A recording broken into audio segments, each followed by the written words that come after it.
নমস্কার, বাংলাস্ফিয়ারে আপনাদের স্বাগত জানাচ্ছি। গতকাল সকালবেলা একটা প্লেজেন্ট সারপ্রাইজের মতো বলতে পারেন, হঠাৎ হাওয়ায় ভেসে আসা ধনের মতো আমার কাছে একটা ভিডিও ক্লিপ এলো। আমার একজন ছোট ভাইয়ের মতো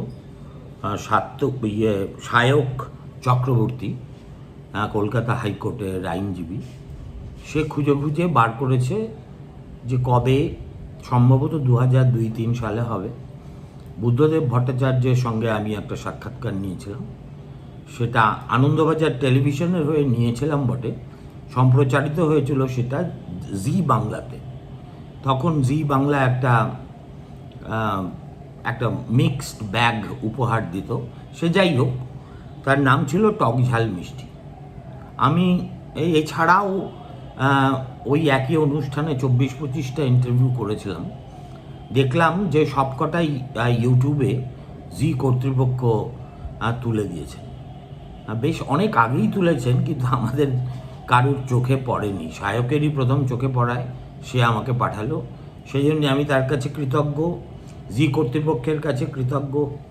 এখন এটা দেখার পরে দু একজন শ্রোতা আমাকে হোয়াটসঅ্যাপে এবং ফেসবুকেও দেখলাম জানতে চেয়েছেন যে এই রকম একটা খোলামেলা ইন্টারভিউ আমি কখনো মমতা বন্দ্যোপাধ্যায়ের সঙ্গে করেছি কি না, তিনি মুখ্যমন্ত্রী হওয়ার আগে বা পরে। এখন আমি এই সংক্ষিপ্ত উত্তরটা আমি প্রথমে দিয়ে দিচ্ছি। তার এর পিছনে আরও একটা গল্প আছে, সেটা খুব মজার, সেটা পরে বলবো। সংক্ষিপ্ত উত্তরটা হলো হ্যাঁ, করেছি, আলবাত করেছি। এবার আমি আমার নিজের কথা বলার আগে আমি সাক্ষাৎকার প্রসঙ্গে দু চারটে কথা বলতে চাই। আপনারা অনেকেরই সাক্ষাৎকার দেখেন, বিশেষ করে আমার পছন্দের ইন্টারভিউয়ার হচ্ছেন কারণ থাপার। কারণ থাপারের পাল্লায় একবার যে পড়েছে, তার অবস্থা শেষ পর্যন্ত ভালো হয়নি। মুখ্যমন্ত্রী ছিলেন যখন নরেন্দ্র মোদী, তিনি মাঝপথে ল্যাপেল খুলে ফেলে ইন্টারভিউ দেওয়া বন্ধ করে দিয়েছিলেন। একই কাজ করেছিলেন তামিলনাড়ুর প্রয়াত প্রাক্তন মুখ্যমন্ত্রী জয়ললিতা। আমার ক্ষেত্রেও একই অভিজ্ঞতা আমাকে ফেস করতে হয়েছে মমতা বন্দ্যোপাধ্যায়কে নিয়ে। তবে শেষ পর্যন্ত তিনি ফ্লোর ছেড়ে যাননি, আবার বুঝিয়ে সুঝিয়ে তাকে বসানো গিয়েছিল। এখন এই সাক্ষাৎকার বস্তুটি আমার মতে, এত দীর্ঘদিনের সাংবাদিকতা করার পরে কথা আমি বলছি, যে আমাদের পেশায় যতগুলো কলা আছে, ছলা কলা বলতে পারেন, তার মধ্যে সবচেয়ে কঠিন হলো সাক্ষাৎকার নেওয়া। অভিকবাবু রসিকতা করে বলতেন, ঠিকই বলতেন, যে it is more like seducing a woman. তার কারণ হচ্ছে, যে কোনো ব্যক্তির কাছে আপনি সামনে যদি টেপ রেকর্ডার রাখেন বা ক্যামেরা রাখলে তো আরও বেশি, তাহলে মানুষের একটা ন্যাচারাল ইনস্টিংক্ট হচ্ছে যে তিনি গুটিয়ে যাবেন। এবং আমি যে কথাটা তার পেট থেকে বার করতে চাই, কিছুতেই তিনি সে কথা বলবেন না। সুতরাং প্রথমেই একটা বড় বাধা আছে। সেই বাধাটা হচ্ছে এই ক্যামেরা শাইনেস বলুন বা রেকর্ডার শাইনেস বলুন, এটা কম বেশি সকলেরই থেকে থাকে। একেবারে পোড় খাওয়া রাজনীতিবিদ যারা সকালে বিকেলে ক্যামেরার মুখোমুখি হচ্ছেন, তাদের ছাড়া। এখন যে কোনো মানুষকে যদি আপনাকে ইন্টারভিউ নানা রকম হতে পারে, এক জোলো ইন্টারভিউ হতে পারে যেখানে আপনি আপনার অতিথিকে তার পছন্দ মতো সব লোপ্পা বল দিচ্ছেন, তিনিও প্রতিটি বল মাঠের বাইরে করে দিচ্ছেন, আপনি তারপরে খুব ধন্য করে ইন্টারভিউ শেষ করছেন, সেটাও এক ধরনের ইন্টারভিউ। তবে আমি ওই ধরনের ইন্টারভিউর কথা বলছি না। আমি সেই সব ইন্টারভিউর কথাই বলতে চাই যে ইন্টারভিউগুলো দাগ কাটে এবং ইতিহাসের প্রথম দলিল হিসেবে একদিন যেগুলো স্বীকৃতি পাওয়ার দাবি রাখে। এখন এই কাজটা যেহেতু খুব কঠিন, অতএব সাক্ষাৎকার নেওয়ার আগে যে কোনো ব্যক্তিকে সাংবাদিকের প্রথম কাজই হলো হোমওয়ার্ক করা। হোমওয়ার্ক মানে একেবারে কলেজের অনার্স পরীক্ষায় বসার মতো করে সিরিয়াসলি এই হোমওয়ার্কটা করতে হয়। আমি যেহেতু অনেক সময় আমি আমার হোম গ্রাউন্ডের বাইরে গিয়ে বিনোদন জগতের কাউকে কাউকে ইন্টারভিউ যখন করেছি বা খেলার জগতের, তখন আমার দুজন সহকর্মী, কাকতালীয়ভাবে দুজনের নামই গৌতম, একজন গৌতম ভট্টাচার্য আরেকজন গৌতম চক্রবর্তী, এরা আমাকে প্রচুর গবেষণার কাজে এবং প্রশ্নাবলী তৈরির কাজে আমাকে সাহায্য করেছে। এই সুযোগে তাদের কাছেও কৃতজ্ঞতাটা জানিয়ে রাখি। এখন কাজটা তো খুবই কঠিন, অপরিচয়ের একটা বাধা আছে। এমন নয় যে আমি যাকে ইন্টারভিউ করছি তার সঙ্গে আমার ব্যক্তি পরিচয় থাকতে হবে বা ঘনিষ্ঠ পরিচয় থাকতে হবে। থাকলে সেটা একদিক থেকে ভালো, অন্য দিক থেকে খারাপ। ভালো এই জন্যে যে পরিচয়ের সুযোগ নিয়ে দু চারটে কড়া প্রশ্ন করা যায়, আবার খারাপ এই কারণে যে সম্পর্ক তার ফলে নষ্ট হয়ে যাওয়ার একটা সম্ভাবনা থাকে। সুতরাং শাঁখের করাতের মতো, চিনলেও বিপদ, না চিনলে তুলনায় কম বিপদ বলে আমার মনে হয়। যদি আপনি সেই ব্যক্তি সম্পর্কে যথেষ্ট লেখাপড়া করে আসেন এবং আপনার কাছে যথেষ্ট তথ্য থাকে, তাহলে আপনি যতটা সাহসের সঙ্গে প্রত্যয়ের সঙ্গে সাংবাদিকতাটা করতে পারবেন বা সাক্ষাৎকারটা নিতে পারবেন, একদম অপ্রস্তুত অবস্থায় থাকলে সেটা কোনোদিন সম্ভব হবে না। আমি ভারতবর্ষে অনেককেই খুব ভালো ইন্টারভিউয়ার বলে মনে করি। তাদের মধ্যে একজন তো অবশ্যই কারণ থাপার, যার কথা বলছি।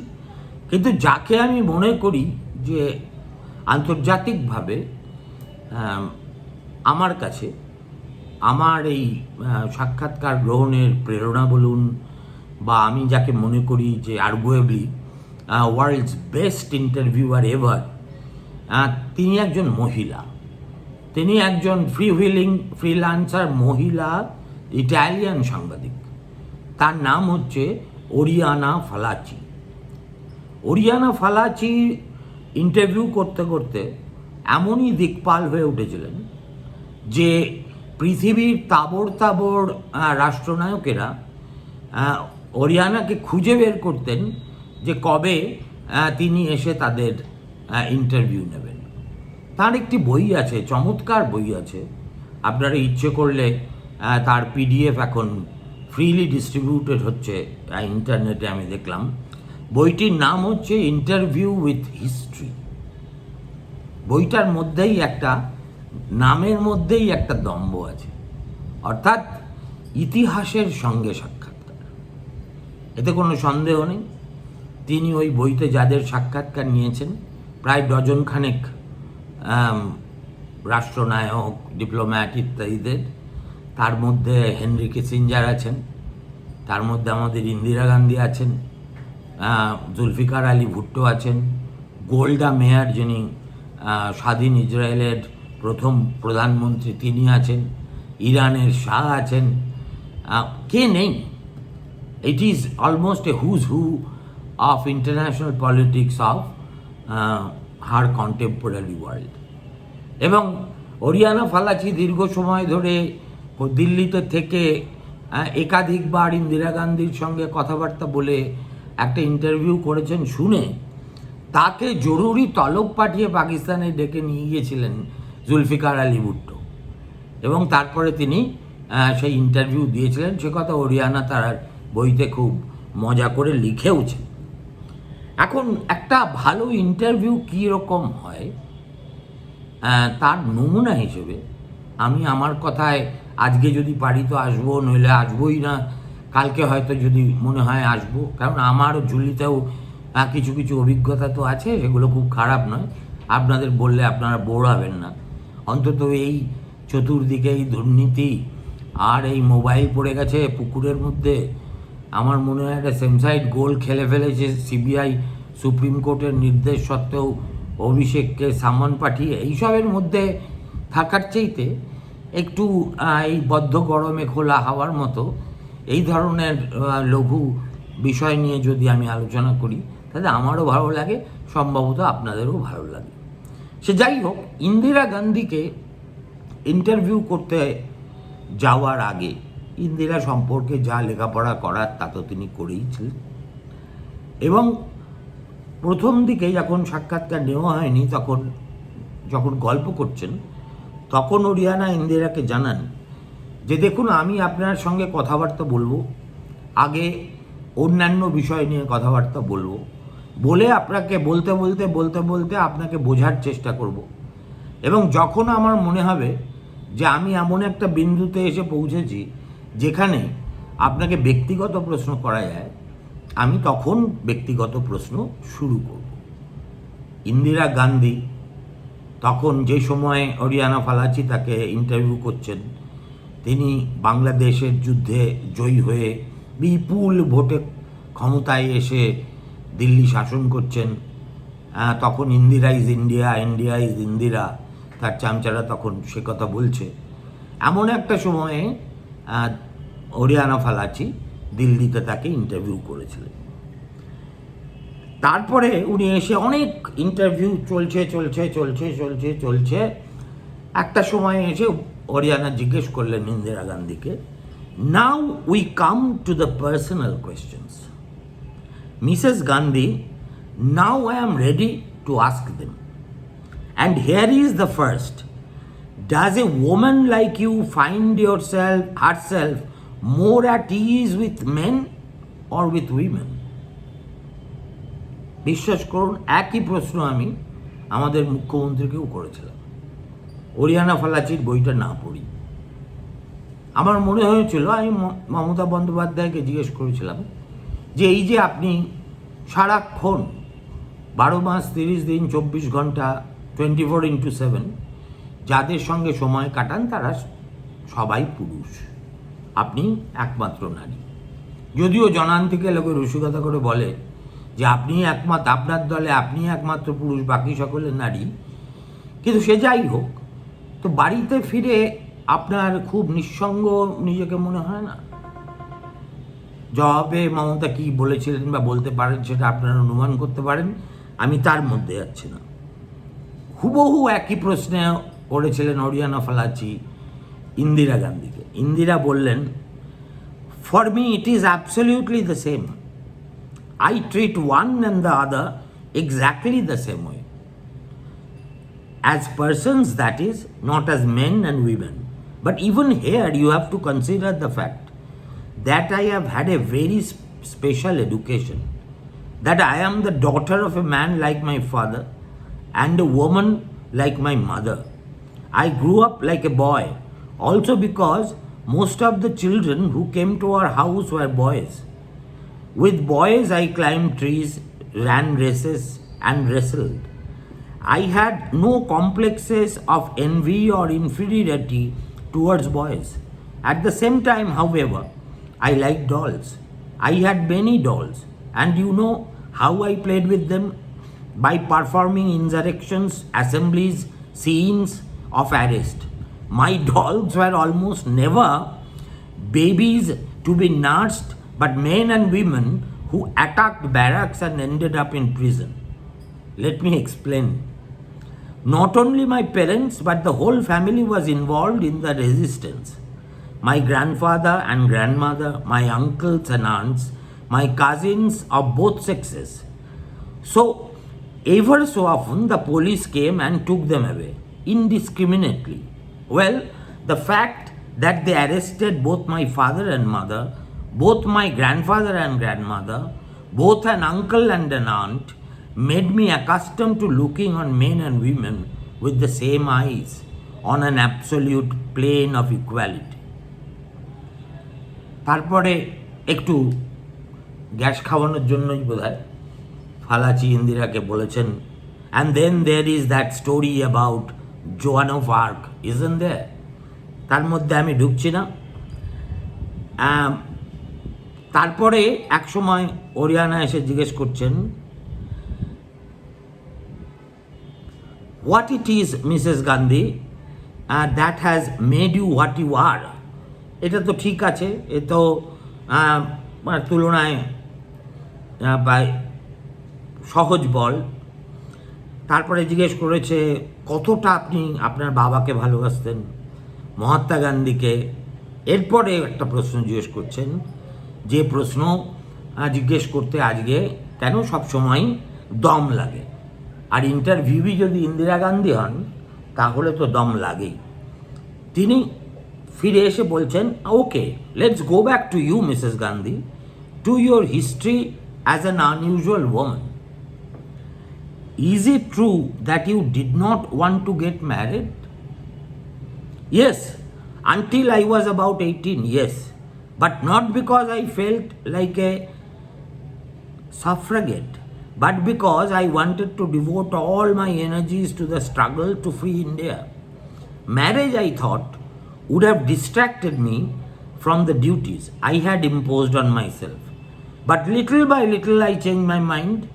And when I was about 18, I began to consider the possibility of getting married. Not to have a husband, but to have children. I always wanted to have children. If it had been up to me, I would have had 11. It was my husband who wanted only 2. And I will tell you something else. এরপরের কাহিনীটা deeply personal. The doctors advised me not to have even one. Indira Gandhi bolchen. My health was still not good. And they said that pregnancy might be fatal. If they hadn't said that to me, maybe I would not have got married. But that diagnosis provoked me. It infuriated me. I answered, why do you think I am getting married if not to have children? I don't want to hear that I can't have children. I want you to tell me what I have to do in order to have children. They shrugged their shoulders and grumbled that perhaps if I were to put on weight, that would protect me a little being so thin, I would never succeed in remaining pregnant. All right, I said, I will put on weight, and I started having massages, taking cod liver oil, and eating twice as much. But I did not even gain an ounce. I would made up my mind that on the day the engagement was announced,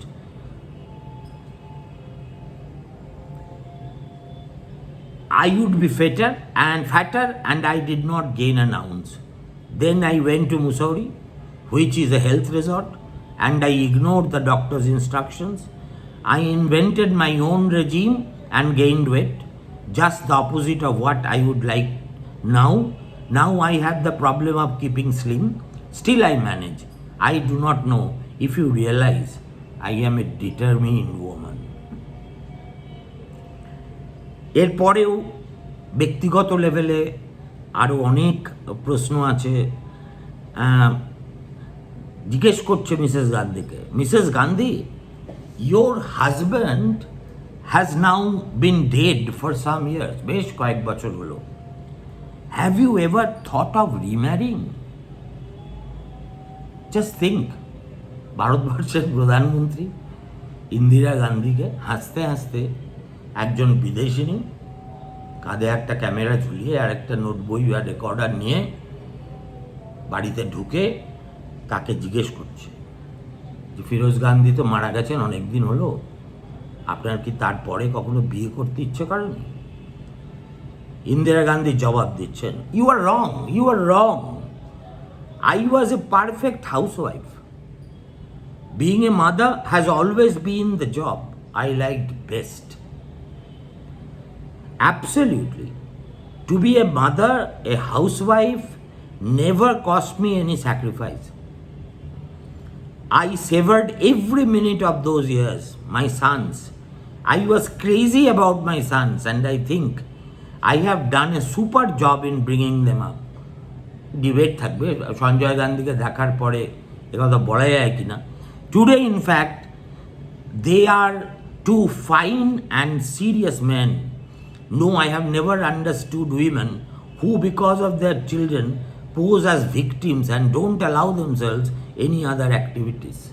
এবং তারপরে আরও আরও আরও অনেক কথা এর মধ্যে রয়েছে। তো আপনারা বলতেই পারেন আমি ইন্দিরা গান্ধীকে তো ইন্টারভিউ করার সুযোগ পাইনি, তার পুত্রকে পেয়েছি।